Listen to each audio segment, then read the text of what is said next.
রুফটপে বসে এত সুন্দর ভিউ এনজয় করতে করতে নিজের পছন্দসই খাবার অর্ডার করে জমিয়ে খাওয়া দাওয়া করা।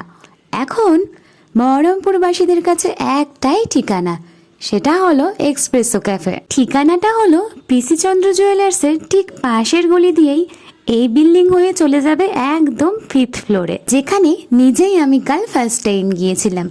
যাওয়ার সাথে সাথে চারিদিকের এত সুন্দর ভিউ দেখে সত্যি সেখান থেকে ফিরে আসতে ইচ্ছে করছিল না। আর তার সাথে এত সুন্দর ওয়াল পেন্টিং দেখে তো মন মুগ্ধই হয়ে গিয়েছিল। শুধু অ্যাম্বিয়েন্সই নয়, এবার কিন্তু খাওয়া দাওয়া করে মন মুগ্ধ করবার পালা। আমরা অর্ডার দিয়ে দিয়েছিলাম চিকেন ড্রামস্টিক আর ক্রিস্পি চিকেন ব্রেস্ট। তোমাদের সাথে তো মেনু কার্ডটা অলরেডি শেয়ার করেই দিয়েছি, সেখানেই তোমরা প্রাইসটা দেখে নিতে পারো। চিকেন ড্রামস্টিকটা কিন্তু দেখতে যেমন, খেতেও কিন্তু দারুণ লেগেছিল। তবে ক্রিস্পি চিকেন ব্রেস্টটা কিন্তু খেতে একদমই ভালো লাগেনি আমাদের। কোটিংটা বেশ হার্ড ছিল, তাছাড়া চিকেনের ফ্লেভারটাও ঠিকঠাক আসছিল না। তবে তোমরা এটা বাদ দিয়ে অন্যান্য ডিশ ট্রাই তো করতেই পারো। চলো টাটা, নেক্সট ভিডিও নিয়ে খুব তাড়াতাড়ি দেখা হচ্ছে।